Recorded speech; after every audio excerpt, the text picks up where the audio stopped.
fit appeler Isaac et dit, certainement c'est ta femme. Comment as-tu pu dire, c'est ma sœur? Isaac lui répondit, j'ai parlé ainsi de peur de mourir à cause d'elle. Et Abimelech dit, qu'est-ce que tu nous as fait?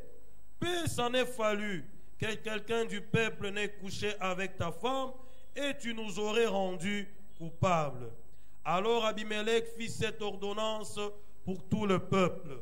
Celui qui touchera à cet homme ou à sa femme sera mis à mort.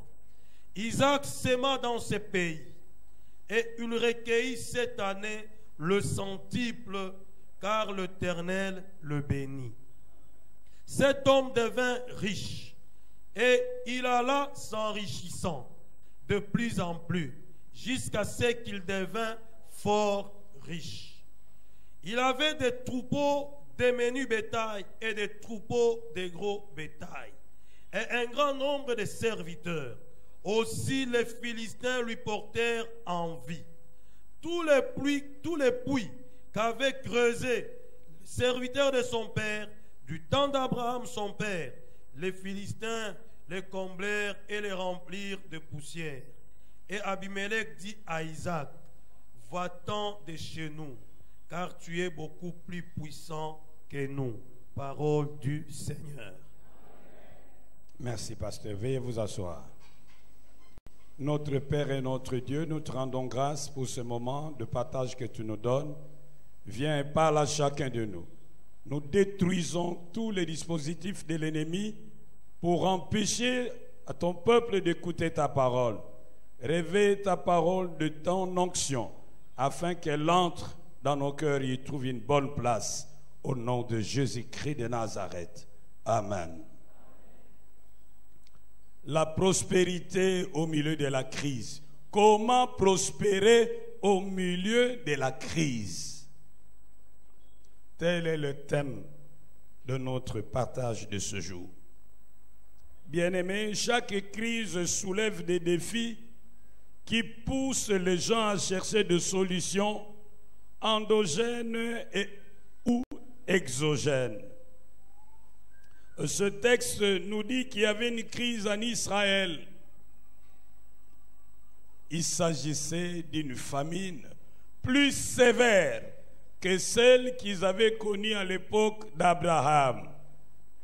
Face à cette insécurité alimentaire prononcée, Isaac résolut d'aller au pays des Philistins et il s'installa à Guérar. À cette époque, Abimelech était le roi du pays des Philistins. Une fois à Guérar, il planifia d'aller en Égypte parce que la vie n'était pas rose. Et certainement que Guérar était également secoué par cette famine. Face à l'incertitude de l'avenir, il résolut d'aller en Égypte, car à cette époque, l'Égypte était une grande puissance sur le plan militaire, économique et scientifique. Dieu lui apparut et lui dit de ne pas aller en Égypte, mais de rester à Guérar. Et il promit de le bénir. Dieu dit qu'il avait promis de bénir Abraham et que le moment était venu qu'il accomplisse cette promesse dans la vie de son fils Isaac. Et Isaac resta à Guérar, confiant en Dieu qui avait promis de le bénir, malgré l'environnement qui n'était pas favorable à une agriculture productrice. Isaac sema. Et la Bible nous dit qu'il récolta au centuple parce que Dieu l'avait béni. On ne dit pas parce qu'il avait plu. On dit il récolta au centuple parce que Dieu l'avait béni. Et il devint riche. il alla en s'enrichissant de plus en plus. Et il devint fort riche, au point qu'il suscita la jalousie des Philistins, et même il sema la terreur dans leur camp. Tout le monde commençait à avoir peur de lui parce qu'il était plus riche que tout le monde. Aussi le roi des Philistins, Abimelech, alla vers lui pour lui dire avec instance: non, tu dois partir de notre pays parce que tu commences à nous faire peur. Tu es tellement riche que nous nous sentons dans l'insécurité. Et la Bible nous apprend qu'Isaac avait non seulement de champs, mais qu'il avait aussi de gros et de menus bétail. Donc il était dans l'agro-pastoral. C'était ce qui avait fait qu'il devint riche, qu'il alla en s'enrichissant de plus en plus, et finalement, il devint fort riche. Quel est alors le secret de la prospérité d'Isaac? Ce texte nous montre que la prospérité d'un enfant de Dieu n'est pas liée à l'environnement socio-économique. Mais dans la sécheresse la plus sévère, un enfant de Dieu peut prospérer. Même dans la crise la plus sévère, un enfant de Dieu peut prospérer. Malgré cette crise qui secoue notre pays, il y a des enfants de Dieu qui trouvent de bons postes de travail. Il y a des enfants de Dieu qui se marient dans la crise. Oh, dites bien Amen. Notre bonheur ne dépend pas des hommes. Notre bonheur dépend de Dieu. Notre bonheur ne dépend pas de l'environnement politique. Notre bonheur dépend de Dieu. Notre bonheur ne dépend pas de l'environnement socio-économique. Notre bonheur dépend de Dieu. Même dans le désert, nous pouvons prospérer.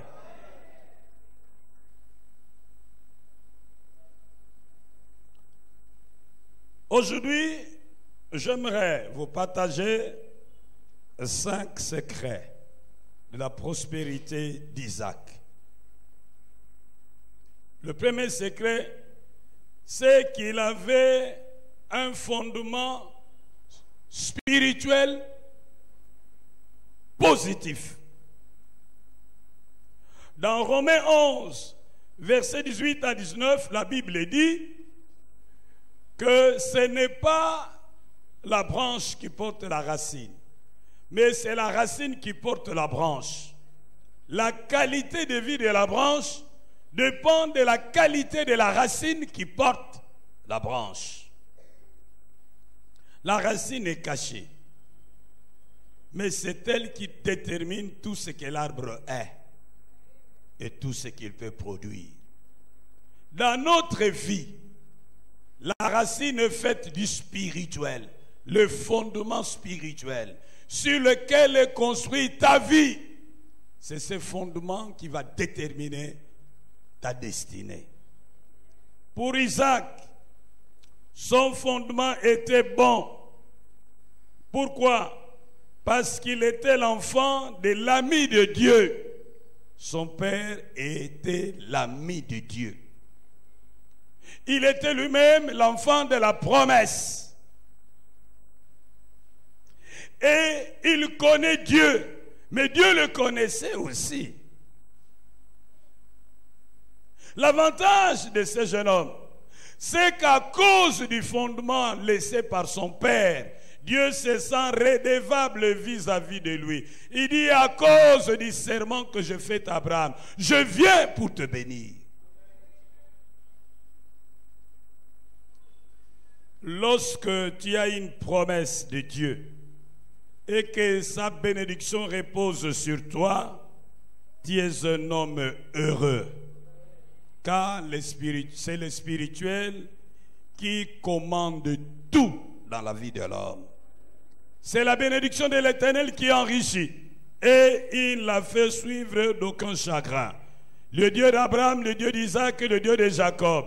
C'est à lui qu'appartient le ciel et tout ce qu'il renferme, la terre et tout ce qui y habite. Il enrichit qui il veut, il appauvrit qui il veut. C'est un Dieu puissant et fort. Il est riche, il n'est redevable à personne. Car qui lui a donné le premier pour qu'il ait à recevoir en retour? Tout appartient à notre Dieu. Mon frère, ma soeur, Dieu est fidèle. Ce qu'il a promis à Abraham, il le réalise. C'est pourquoi chaque parent doit se conduire d'une manière responsable. Avant de poser un acte quelconque, pense aux conséquences de ces actes sur ta progéniture. Faites un effort pour laisser à vos enfants un héritage positif.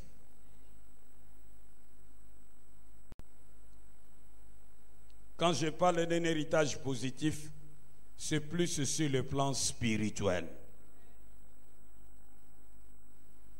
À cause de cet héritage positif, Isaac ne pouvait qu'aller de l'avant.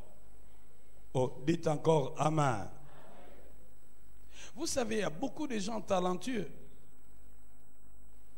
intelligents, entreprenants, combattants, pour ne pas dire combatifs, mais qui n'avancent pas, qui échouent au bord de la réussite. Heureusement qu'ils ont une certaine résilience, une certaine capacité de rebondir. Ils recommencent, mais c'est toujours une loi de remise à zéro. Qui souffrent d'une courte joie. Ils s'aiment abondamment, mais ils ont de maigres résultats. Quand ils examinent leur vie, ils ne voient pas ce qu'ils peuvent se reprocher. Mais ils sont comme devant un mur infranchissable, invisible. Ils sont comme des victimes d'un malin génie qui se joue d'eux. Ils ressemblent à des véhicules avec traction, belle Jeep, mais qui s'est embourbé. Et la partie d'en bas est tombée sur la boue. Au point que même s'il met la traction, ça ne marche pas. Le pneu tourne en l'air. À quoi cela est-il dû? C'est souvent à cause des mauvais fondements. Ces mauvais fondements ont établi des lois spirituelles dans leur famille, qui agissent d'une manière indifférenciée et qui annulent tous leurs efforts. Des lois qui peuvent avoir été installées à cause des pratiques occultes. Peut-être qu'il y a des gens de votre famille qui ont pratiqué l'occultisme, qui ont signé des contrats, qui ont signé des pactes et qui ont hypothéqué votre avenir, qui ont utilisé toutes vos races. Et maintenant, vous venez en retard, vous n'avez plus rien. Vous vivez comme Ésaü. Jacob est parti avec la bénédiction. Vous vivez avec le reste et vous souffrez. Vous échouez là où les autres réussissent. On vous ferme la porte quand vous êtes à l'entrée. On rejette votre dossier alors que vous avez tout réuni. Vous essayez d'examiner ce qui a été à la base, ça ne marche pas. Vous tâtonnez en plein jour. Votre vie est comme en suspense. Le chèque est devenu votre mode de vie. Peut-être que vous êtes victime d'un transfert spirituel de fonds. La Bible nous dit que Jacob était à la maison de Laban et Dieu était avec lui.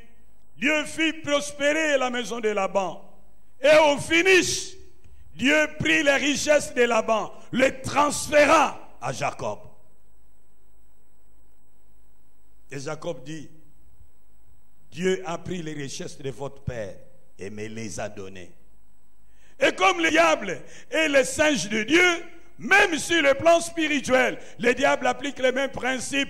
On prend tout ce qui appartient à tout le monde, on donne à une seule personne, et cette personne devient comme le Dieu de la famille. C'est lui qui vous fait étudier, c'est lui qui vous enterre, c'est lui qui vous marie, c'est lui qui vous fait soigner à l'hôpital, c'est lui la colonne vertébrale de la famille. Alors si vous êtes victime d'un tel transfert spirituel de richesse, vous pouvez vous battre, ça ne marchera pas. Peut-être que des lois ont été établies dans votre famille, des lois de remise à zéro. Peut-être qu'il y a des gens qui ont installé des plafonds que vous ne pouvez pas percer.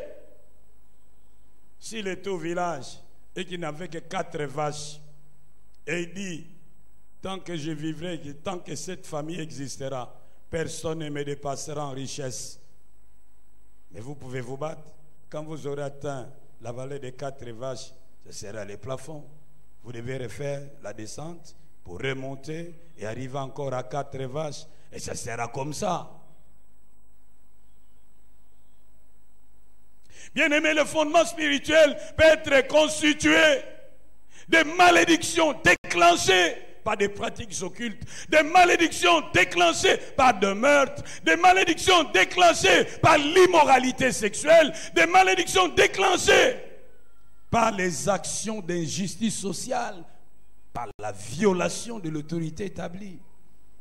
Il y a 1001 raisons qui peuvent faire que votre fondement soit mauvais. Lorsque ce fondement est mauvais, il doit être traité. Et Dieu a installé ses serviteurs pour aider les enfants de Dieu qui ont compris que leur fondement n'est pas mauvais à traiter leur fondement. Mais pour y arriver, il faudrait-il encore que celui qui a pris conscience que sa vie est bâtie sur un mauvais fondement parce qu'il y avait dans sa famille des sorciers, des marabouts, des occultistes de tous bords, des immoraux, des pédés, des pédérastes, des lesbiennes.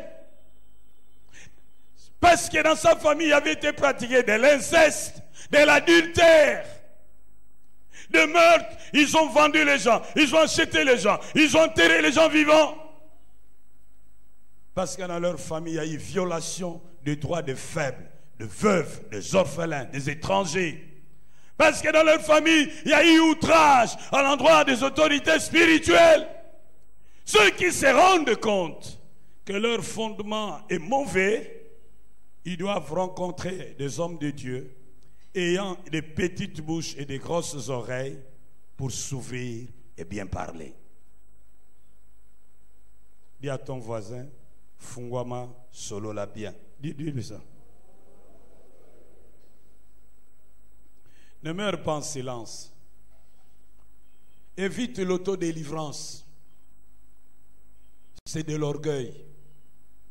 La Bible dit Dieu fait grâce aux humbles, mais il résiste aux orgueils. Mon frère, ma soeur, tout ce que tu fais de bien pour Dieu et pour ses serviteurs vienne renforcer la bonne fondation spirituelle de tes enfants et de tes descendants. Car Dieu n'est pas injuste pour oublier les sacrifices que nous consentons pour son royaume et pour ses serviteurs.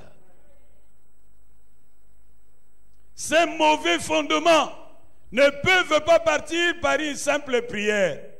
Il faut tout un processus d'un traitement en profondeur. Heureusement, pour Isaac, lui, il avait un bon fondement. Qui était ton père? Qui était ta mère? Qui étaient tes grands-parents? Qu'est-ce qu'ils ont fait? Êtes-vous des hommes libres? Êtes-vous des esclaves? Y a-t-il des gens qui ont prononcé des paroles de malédiction sur vous? Qu'est-ce que vous constatez dans votre vie? Votre joie est-elle de longue durée ou de courte durée? Est-ce que vous faites des exploits, vous avez des maigres résultats? Êtes-vous content de la vie que vous menez? Mais laisse-moi vraiment te dire, mon frère, ma soeur. Je vais parler à toi, mon frère qui m'écoute. Je vais te parler à toi, ma soeur, que tu peux vivre autrement. Oh oui, tu peux vivre autrement. Jésus est capable de changer le cours de l'histoire de ta vie. Car c'est lui qui est apparu afin de détruire les œuvres du diable. Tu n'as pas versé dans le découragement. L'espoir est permis. Le meilleur est devant toi. Avec Jésus, tu peux faire des exploits. Il peut te restituer les années dévorées par la sauterelle. Il peut te restituer les années dévorées par le gélec. Notre Dieu est vivant. Il est capable de donner la vie aux ossements desséchés. Il est capable de donner le vin nouveau et meilleur. Notre Dieu règne encore. Notre Dieu règne encore. Jamais son amour ne s'endort. Le vent se déchaîne, nos cœurs sont en peine, mais Dieu nous conduit jusqu'au port. Notre Dieu règne encore, jamais son amour ne s'endort. Ce qui nous promet reste vrai pour jamais. Notre Dieu règne encore. Il vit, Jésus vit aujourd'hui. Je sais qu'il est tout près de moi sur le chemin étroit. Il vit, toujours il me conduit. Et je puis dire par la foi, je sais qu'il vit en moi. Nous disons bien Amen. Deuxième secret de la prospérité d'Isaac, c'est qu'il a bénéficié de la direction divine.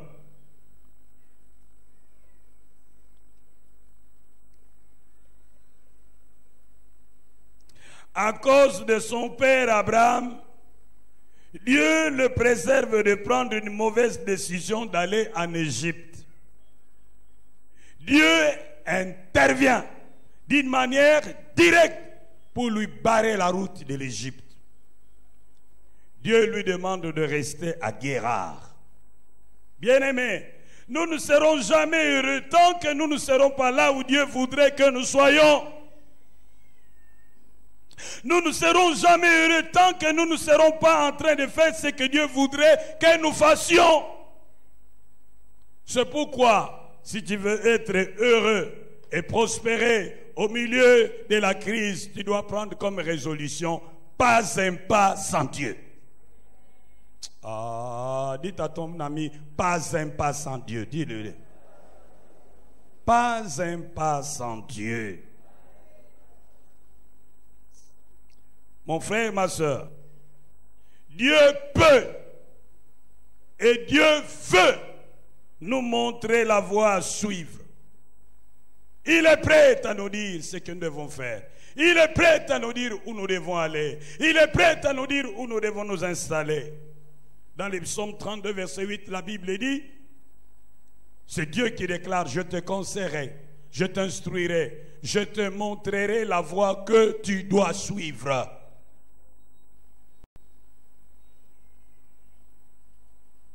Dieu peut nous révéler sa volonté si et seulement si il nous voit vrais et sincères à chercher à faire cette volonté. Dans les psaumes 148, versets 18 et 19, la Bible dit, l'Éternel est près de tous ceux qui l'invoquent, avec sincérité. Il accomplit les désirs de ceux qui le craignent. Il entend leurs cris et il les sauve. Nous avons besoin de la direction divine. Et Dieu est prêt à nous donner cette guidance. Bien-aimés, nous devons savoir que nos pensées ne sont pas les pensées de Dieu et nos voix ne sont pas celles de Dieu, comme cela apparaît dans Ésaïe 55, versets 8 et 9. Dans Proverbe 14, verset 12, la Bible dit, telle voix paraît droite à l'homme, mais son issue, c'est la voix de la mort. Mais si nous nous laissons diriger par Dieu et que nous suivons la voie qui va nous montrer, la Bible dit, dans le psaume 107, verset 30, il nous amènera au port désiré. Malgré les tempêtes, nous arriverons au port désiré. Malgré l'opposition de nos ennemis, avec Dieu, nous arriverons au port désiré. Malgré les lois établies dans nos familles, avec Dieu, nous arriverons au port désiré. Car si Dieu est pour nous, qui sera contre nous? Lorsque Dieu agit, qui peut s'y opposer? Malheureusement, en ce domaine de la direction divine, beaucoup de gens ne sont pas honnêtes. Ils prétendent chercher la direction de Dieu, quand en réalité, ils ont déjà choisi leur voie et cherchent juste l'approbation de Dieu, que Dieu approuve leur choix. Nous avons cet exemple dans Nombre 22, Nombre chapitre 22, chapitre 23 et chapitre 24. On nous parle de l'histoire de Balaam qui était invité par le roi Balak pour maudire les enfants d'Israël. Et Dieu dit à Balaam de ne pas partir. Mais parce que Balak lui avait promis l'argent et les habits, Balaam a préféré passer outre les recommandations de Dieu. Il partit pour maudire le peuple. Et la Bible nous dit, Dieu le coinça contre le mur. Beaucoup de gens se sentent coincés. Et ils accusent les démons, les sorciers. Mais vous pouvez aussi être en train d'être coincé par Dieu lui-même. Est-ce que cette voie que vous avez choisie, c'est vraiment la voie de Dieu? Est-ce que là où vous êtes, c'est là où Dieu voudrait que vous soyez?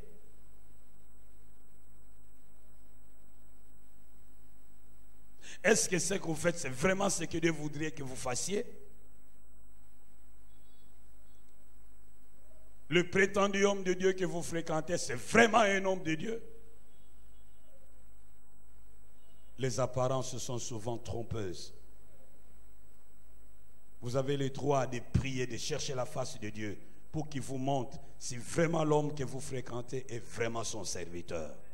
C'est votre droit. Vous pouvez être un homme sincère mais trompé. Ne vous engagez pas dans une voie tant que Dieu ne vous a pas dit « Go ».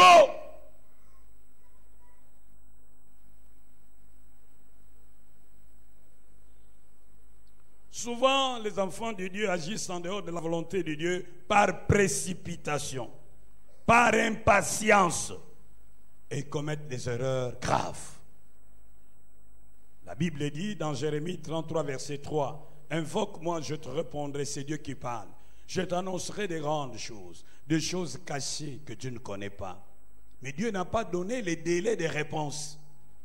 Il n'a pas dit « Invoque-moi, je te répondrai dans 2 jours. » Il n'a pas dit « Invoque-moi, je te répondrai en 1 semaine. » Dans sa souveraineté, il a simplement dit « Je te répondrai. » Dieu agit quand il veut, comme il veut, avec qui il veut. Il n'a de compte à rendre à personne. Il est en dehors du temps, il n'est pas pressé. Si pour réaliser sa promesse, il doit arrêter le temps, il arrêtera pour toi. Alors, lorsque tu as demandé à Dieu, tu es sincère et que Dieu te répond par un silence, n'avance pas. Mais souvent les enfants de Dieu, qu'est-ce qu'ils font? Oh, j'ai demandé, Dieu n'a pas dit non. Et vous savez toujours, hein, qui ne dit mot consent. Eh, tu appliques ça à Dieu. Tu t'imagines que Dieu te ressemble. J'ai prié, Dieu ne m'a rien dit, donc il est d'accord. Non, lorsque Dieu s'était, abstiens-toi. Oh, nous disons bien Amen. Ah, dites encore Amen. Troisième conseil. Isaac savait écouter Dieu. Son oreille était déjà exercée du vivant de son père. Il savait écouter Dieu. Et certainement qu'il avait bénéficié d'une initiation spirituelle auprès de son père. Son père lui a transmis la foi. Son père lui a instruit dans la voie de Dieu. Et la Bible nous dit dans Proverbe 22, verset 6, « Instruis l'enfant selon la voie qu'il doit suivre, et quand il sera vieux, il ne s'en détournera pas. » Certainement qu'Abraham n'a pas échoué. Isaac, au moment où on l'avait ligoté, il a entendu la voix de Dieu qui disait à son père, « Laisse ton enfant, prends le bélier qui est à côté, tire à la place de ton enfant. » Son oreille s'était déjà ouverte aux réalités spirituelles, il savait écouter Dieu. Est-ce que toi tu sais écouter Dieu? La Bible dit dans Job 33, verset 14 à 18, Dieu parle cependant tantôt d'une manière, tantôt d'une autre, et l'on n'y prend point garde. Il parle pas de songes, pas de visions nocturnes, quand les hommes sont livrés à un profond sommeil, quand ils sont endormis sur leur couche. Alors il leur donne des avertissements. Il met le sceau à ses instructions. Et dans Job 33, dans les versets suivants, 19 et suivants, on nous donne les raisons pour lesquelles Dieu parle. Dieu parle à son peuple pour les détourner du mal. Dieu parle à son peuple pour les préserver de l'orgueil. Dieu parle à son peuple pour le préserver de la mort et du chaos. Mais il faut savoir l'écouter. Il y a des gens qui ont des oreilles mais qui ne sont que des fantaisies. Ils peuvent écouter les voix des hommes, mais pas la voix de Dieu. Dieu peut te parler à travers une prédication. Tu te poses des questions, tu viens à l'église, une prédication passe, tu saisis. Oh, que Dieu ouvre tes oreilles pour que tu écoutes comme écoutent les disciples. La Bible nous dit qu'à cause des souffrances que les Égyptiens avaient imposées aux enfants d'Israël, ils n'étaient plus capables d'écouter Dieu. Souvent les gens, à cause des pressions de la vie, ils ne savent plus écouter Dieu. Ils préfèrent écouter leurs amis. Puisses-tu, oh mon frère, demander à Dieu d'ouvrir tes oreilles afin que tu écoutes comme écoutent les disciples.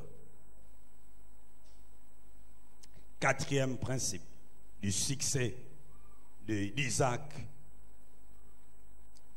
Il avait confiance en Dieu et savait obéir à sa parole.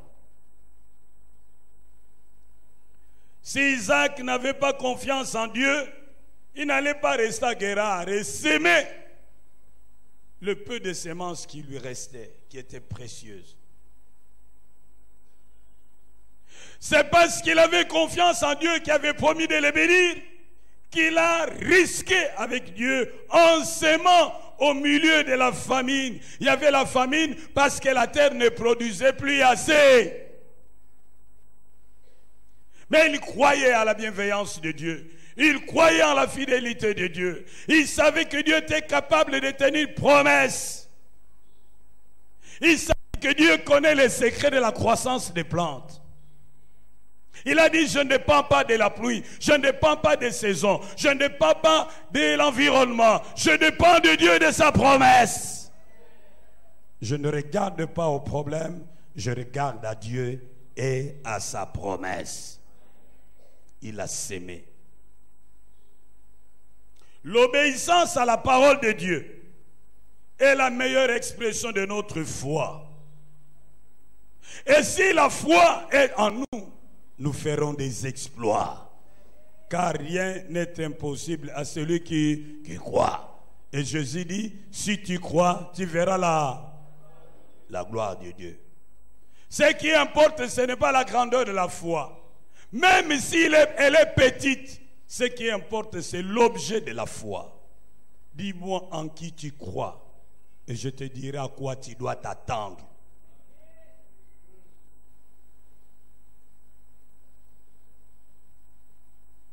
Dieu honore la foi. Dieu qui opère les miracles se fait inviter là où il voit la foi, si petite soit-elle. C'est la foi qui nous fait déplacer du terrain de l'ordinaire vers le terrain de l'extraordinaire. Tu peux faire des exploits si tu crois. Je te dis que si tu crois, tu verras la gloire de Dieu. Jésus dit que si tu crois, tu verras la gloire de Dieu. Tu verras la gloire de Dieu. Tu verras la gloire de Dieu. Tu verras la gloire de Dieu. Tu verras la gloire de Dieu. Jésus dit que si tu crois, tu verras la gloire de Dieu. Jésus dit que si tu crois, tu verras la gloire de Dieu. Tu verras la gloire de Dieu. Tu verras la gloire de Dieu. Tu verras la gloire de Dieu. Tu verras la gloire de Dieu. Isaac a vu la gloire de Dieu parce qu'il avait cru. Ce n'était pas un homme parfait. Lisez bien le texte. L'auteur sacré nous met à nu les faiblesses d'Isaac. C'était un homme peureux, un homme qui évitait la confrontation, un homme qui était prêt pour sauver sa vie à céder sa femme. Il était un menteur. Oh, si seulement si Dieu pouvait considérer toutes ses faiblesses, il n'aurait pas fait un miracle pour Isaac. Malgré nos faiblesses, sa grâce nous suffit. Ezangolue. Ah, boyemba papa. Patient. Voyez vite. Ezangolue.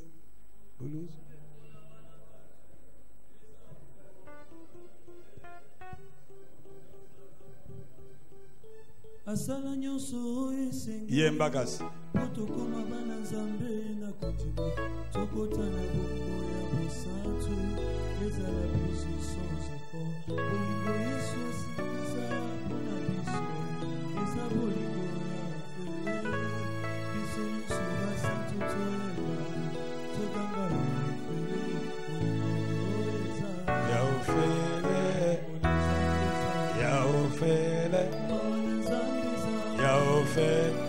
La loi et la mort sont venus par Moïse, mais la grâce et la vie sont venus par Jésus. Alléluia. Il ne nous traite pas sur base de nos mérites, mais sur base de notre foi. Il ne nous donne pas la bénédiction que nous méritons. Il nous donne la bénédiction que nous ne méritons pas. Alléluia. Chante avec joie. Nazoyo kayote papa yemba. Yaofele, Yaofele, Yaofele, Yaofele, Yaofele, Yaofele, Yaofele, Yaofele. Oh, en dépit de ce que tu es, en dépit de ce que tu fais, en dépit de là où tu vas, en dépit de ce que tu lis, en dépit de ce que tu écris, en dépit de ce que tu envoies, en dépit de ce que tu fréquentes, Dieu t'aime tel que tu es. Et si tu lui fais confiance, il te fera voir sa gloire. Tous les miracles dont nous parlent les Saintes Écritures dans l'évangile de Marc sont simplement fondés sur la foi.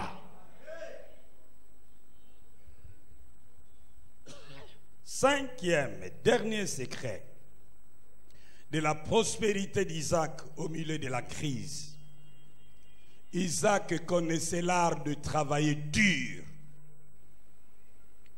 Il a sémé. Il a élevé le gros et le menu bétail. Il avait un esprit d'entrepreneuriat. Il avait sa société agro-pastorale. Si tu veux mourir pauvre, vis seulement de ton salaire. Mais si tu veux mourir riche, en plus de ton salaire, crée tes activités personnelles, génératrices de revenus.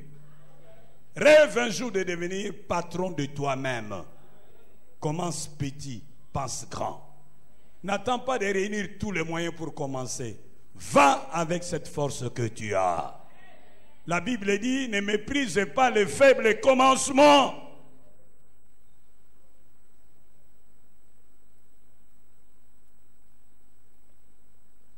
Actuellement, c'est l'ère du marketing des réseaux pour avoir des revenus passifs. Il ne faut pas négliger cela. Il faut savoir s'adapter au temps. Pour autant que ce qu'on nous demande n'est pas péché. Il faut travailler. Dieu nous fera prospérer par nos travaux, par les travaux de nos mains. Deutéronome 30, verset 9. Si tu veux prospérer, il faut travailler et Dieu fera prospérer les travaux de tes mains. Tu peux prier du matin au soir et si tu ne travailles pas, tu n'auras rien. Tu peux jeûner du lundi au samedi, mais si tu ne travailles pas, tu n'auras rien. Lorsque vous irez à la maison, faute de temps, je vais juste me contenter de vous donner les passages. Dans Deutéronome chapitre 2, verset 7. Deutéronome 2, 7. Deutéronome 14, 29. Deutéronome 14, 29.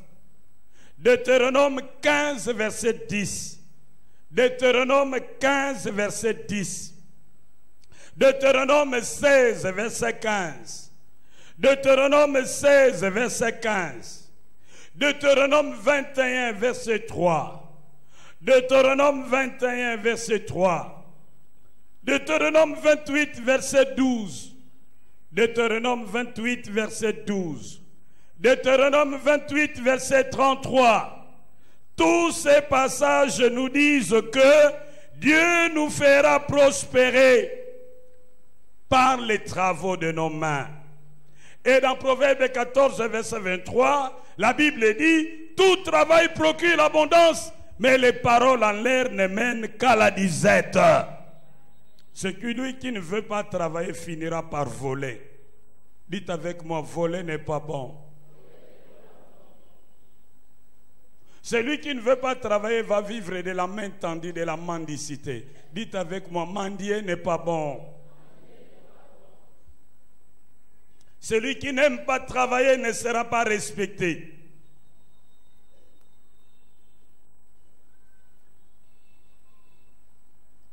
Mendier, vivre au crochet des autres, vivre aux dépens des autres, t'humilie et te dévalorise.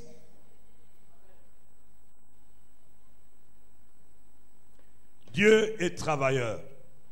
Si tu es enfant de Dieu, tu dois aimer le travail. C'est ce que les Bakongo disent, Sala Sambela, Sambela Sala. Le premier trait de caractère de Dieu qui apparaît dans Genèse chapitre 1, c'est un Dieu travailleur. Tu ne peux pas prétendre être enfant de Dieu et ne pas aimer le travail. Tu dois faire de ton travail un acte d'adoration. Oh, dis bien Amen. Il faut travailler. Dans les livres qu'on appelle les pséudépigraphies, qu'on appelle aussi les livres écrits par les pères du désert, on nous raconte une histoire. Un jour, Jésus se promenait avec ses apôtres. Et ils sont arrivés à un endroit, ils ont vu un cavalier qui s'était embourbé. Son cheval était vraiment embourbé. Il n'y avait pas moyen de le tirer de là. Alors, ce cavalier est allé se mettre au bord de la route. Il chantait et il adorait Dieu. Pierre a vu ce cavalier en train de chanter, d'adorer Dieu. Et Pierre de dire au maître, « Maître, ne pouvons-nous pas aider ce cavalier ?» Jésus dit, « Non, nous passons. » Ils sont arrivés plus loin. Ils ont trouvé un deuxième cavalier embourbé. Celui-là, à la différence du premier, était couvert de boue parce qu'il voulait soulever, tirer la patte de son cheval. Et quand cette patte était hors de la boue, pendant qu'il allait soulever l'autre, cette patte s'enfonçait encore et il était complètement sale. Pas un chant, pas une prière, pas d'adoration. Il est en train de travailler. Et Pierre dit à Jésus, mais voilà encore ce type, c'est dommage, est-ce qu'on peut l'aider? Jésus dit, oui, nous allons l'aider. Il prit ses apôtres et ils aidèrent cet homme à sortir de la boue. Face à cette réalité, Pierre posera la question à Jésus de savoir, Maître, pourquoi n'avons-nous pas aidé celui qui est en train d'adorer merveilleusement Dieu, qui le louait, mais tu as préféré que nous aidions quelqu'un qui ne chantait même pas, qui n'adorait pas Dieu, qui ne priait pas? Et Jésus dit, mon Père est travailleur, il n'aide pas les paresseux, il n'aide que les travailleurs.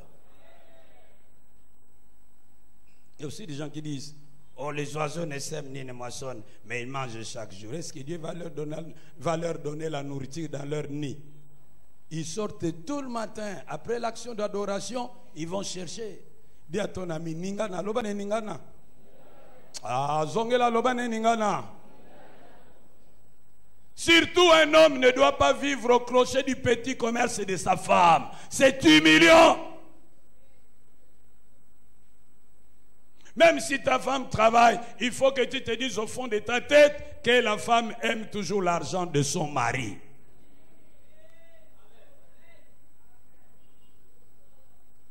Parce que si tu ne travailles pas, tu vis au crochet de ta femme, tu deviens gigolo. Batangi mibale batangi peyo. Okomi lokola basoso ya poto, obatiaka vaccin. Puisque tu as soso indigène, tu as maki sosi là. Basoso ya poto il faut payer vaccin, au payer bilokolia, au payer mai, au payer les nuances. Mais biso basoso indigène.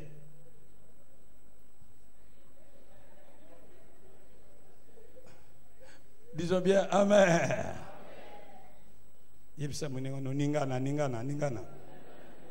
N'ayez pas honte du travail. Ayez honte de mendier. N'ayez pas honte d'un travail. Ayez honte de vivre aux dépens de quelqu'un d'autre. N'ayez pas honte de travailler. Ayez honte d'être hébergé. Ayez honte d'être sous-logé. Sors cette maison. Va trouver ton logis. Si petit soit-il, mais au moins vis chez toi. C'est plus respectable. Celui qui te donne tout le temps et ne t'aime pas. Si vraiment il t'aime, il ne doit plus te donner.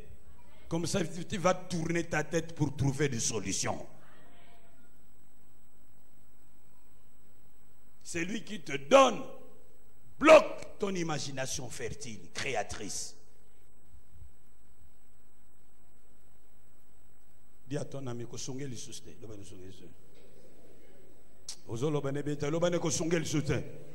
À débrouiller.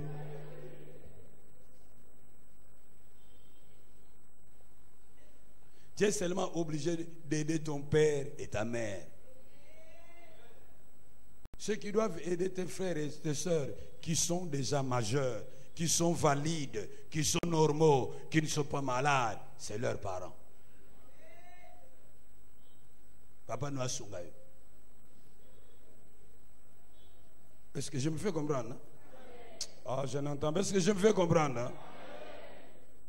Aux solidarités africaines, la bonne solidarité africaine d'autrefois, elle était une solidarité de production. Ils allaient arranger les champs d'un voisin et ils passaient au champ de l'autre. Ils produisaient ensemble. C'était tout à fait normal qu'ils puissent manger ensemble. Maintenant, cette solidarité, où il n'y a qu'une seule personne qui doit travailler pour nourrir 10, ça devient une stratégie d'appauvrissement.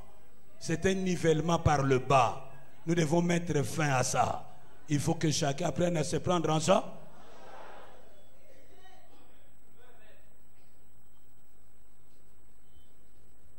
D'ailleurs, la Bible dit que celui qui ne travaille pas.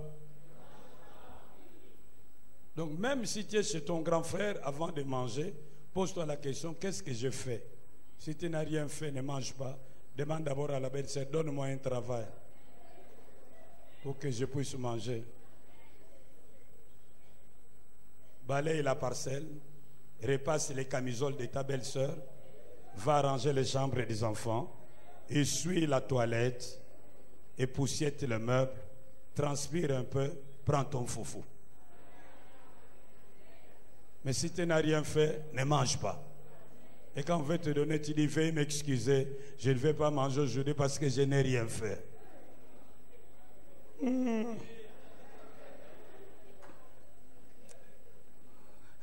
Toi na makambo tika na fungula yo.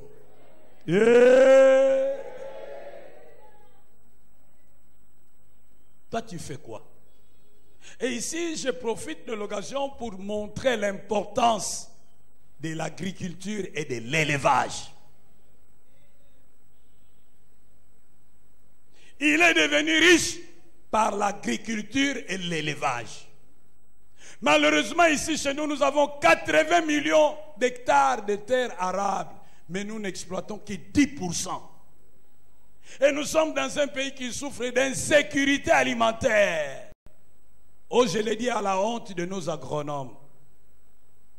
Vous êtes agronome et nous vivons dans un pays qui souffre d'insécurité alimentaire. Honte à vous. Nous ne participons pas à l'économie sur le plan agricole. Les Ivoiriens exportent l'huile, nous n'exportons rien. Les Ivoiriens exportent le cacao, chez nous c'est rien. Les Ivoiriens exportent le café, chez nous c'est rien. Les Ivoiriens exportent le coton, chez nous c'est rien. Mais finalement, qui sommes-nous? Nous occupons inutilement la terre. Toutes les universités qu'on crée ici, seulement économie, médecine, droit, communication, maths, info, sciences sociales. Rien pour l'agronomie, rien pour la médecine vétérinaire. Vous allez apprendre le management, vous allez gérer la société de qui?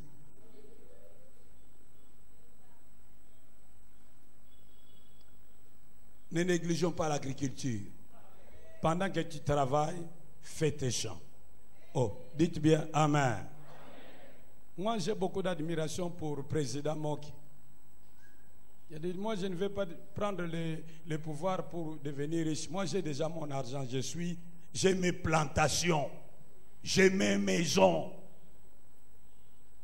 Et toi, tu as quoi? La lotili qui s'assoit n'a rien. Les hommes matin. Pendant que tu as encore de force, l'on banzete na yo. Banzete ya safu, nzete ya manga, nzete ya avocat. L'on est comme à 2000. Je le comme à 2000. Ou pas fouki. Ce que l'on est avocat 1000. Vous savez que les avocats sont très demandés dans le monde. Le Kenya, qui est un pays semi-désertique, exporte 58 000 tonnes d'avocats par an. C'est le plus grand exportateur des avocats en Afrique. Alors que nous avons des terres de loin plus intéressantes que celles de Nairobi. Nous faisons quoi de cette terre? Les Camerounais ont mis sur pied une variété de cacao qui commence à produire en l'espace de 2 ans. Et ces cacao vous donnent 2 tonnes de cacao par hectare. Les Ivoiriens ont mis une variété qui commence à produire après 1 an et demi, qui vous donne 1,5 tonnes par hectare. Nous avons des vieilles variétés ici qui font 7 ans pour vous donner 400 kilos.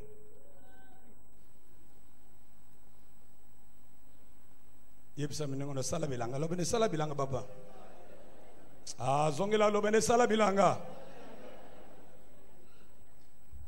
Vrai pension bilanga. Yozoku felaga INSS. Yogani si INSS ça aussi ça passe non. Pour ba cotisation tu penses que ça maigre.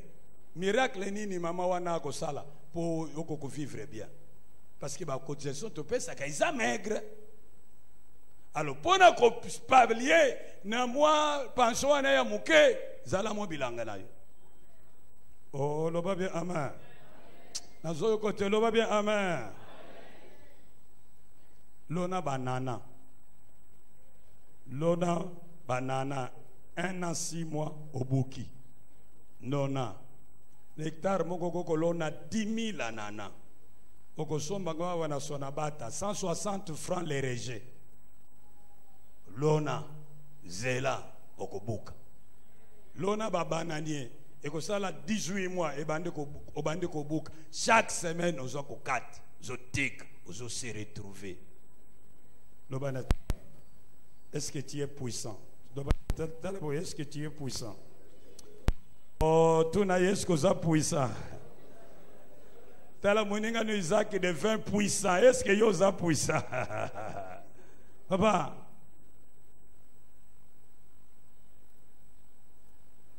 Salamusala. Salamusala. Kosenga mutu mbongo te.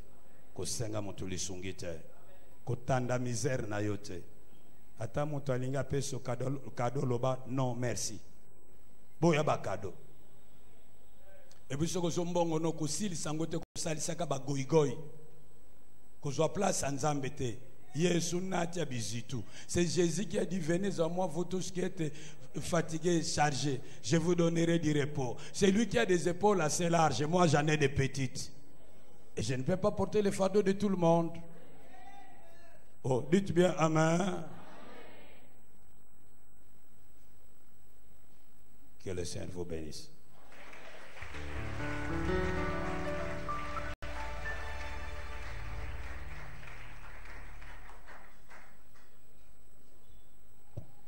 Nous allons incliner nos têtes dans la prière. Disons merci à Dieu pour ces bons messages. Nous prions.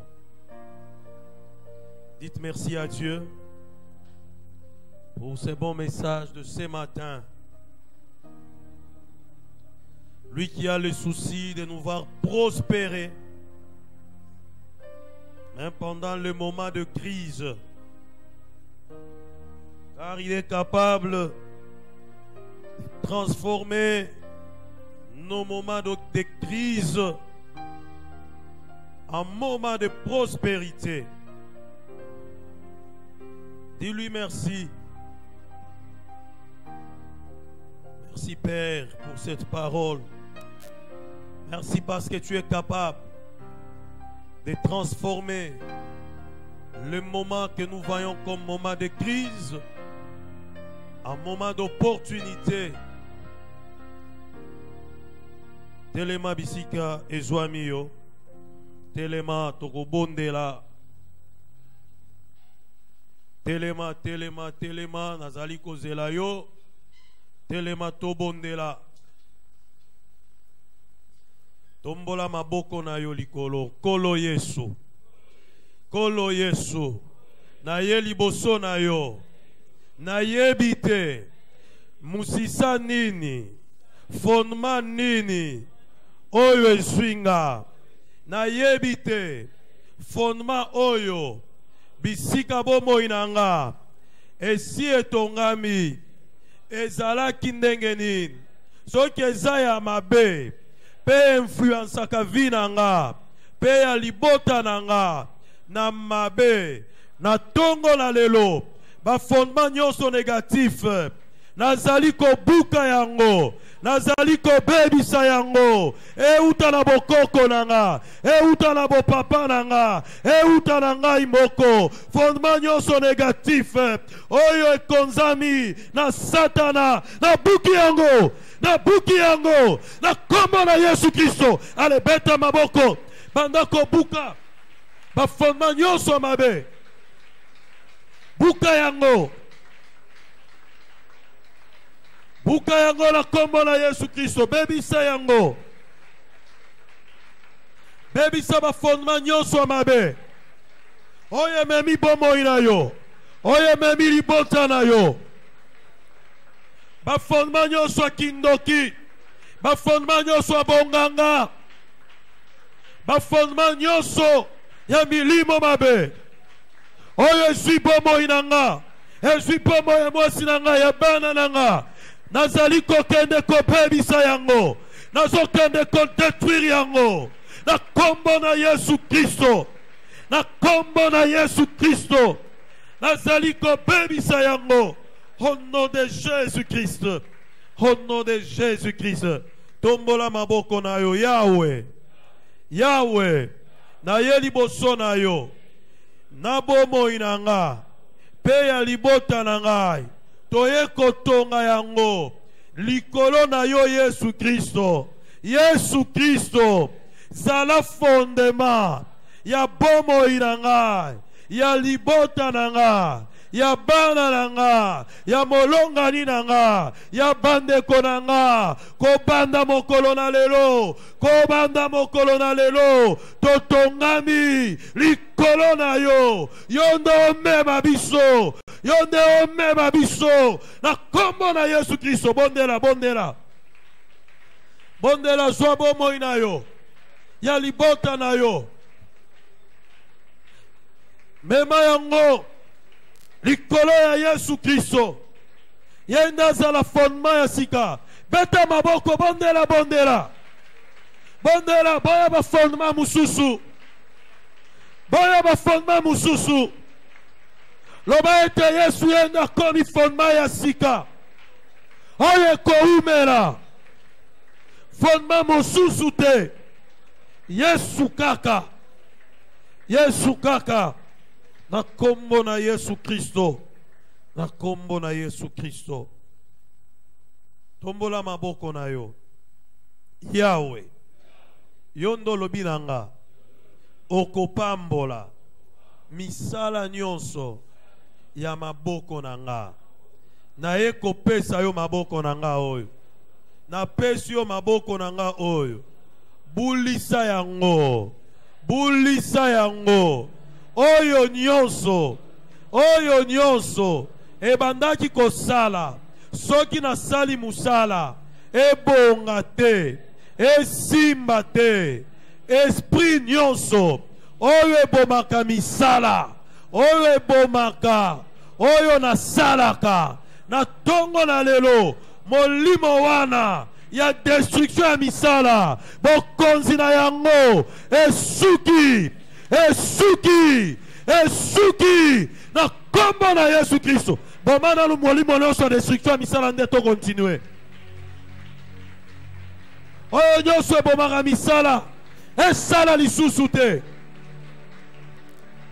oyo esalaka ete misala na yo ebeba esala lisusu te oyo ebomaka badossier na yo ya malamu esala lisusu te ezala badossier na yo ezala ya bandeko na yo esprit nyonso destructeur ya misala ya baprojet ya badossier ya malamu lelo bokonzi nango esili au nom de Jésus-Christ au nom de Jésus-Christ au nom de Jésus-Christ Yahweh yondo olobi opambolaki Isaac pe arekoltaki mingi Yahweh kobanda mokolo na lelo maboko oyo epambwama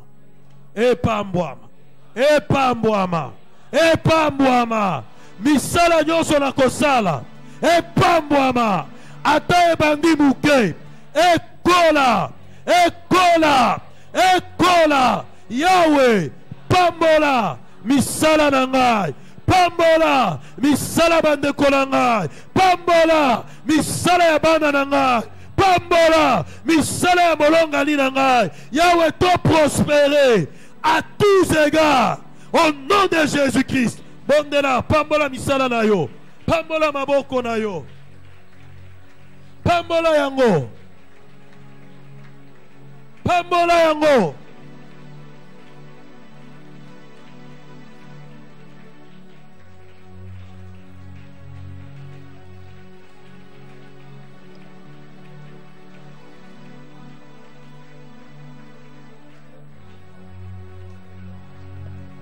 Pambola musala na yo, pambola.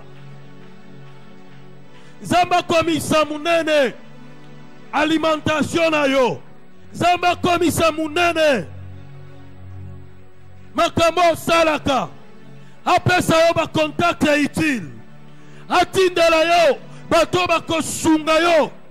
Bato baya kosomba pana yo. Zamba komisa musala na yo référence. A komisa ngo référence. Amen. Betela nzambe maboko. Pe ovandi.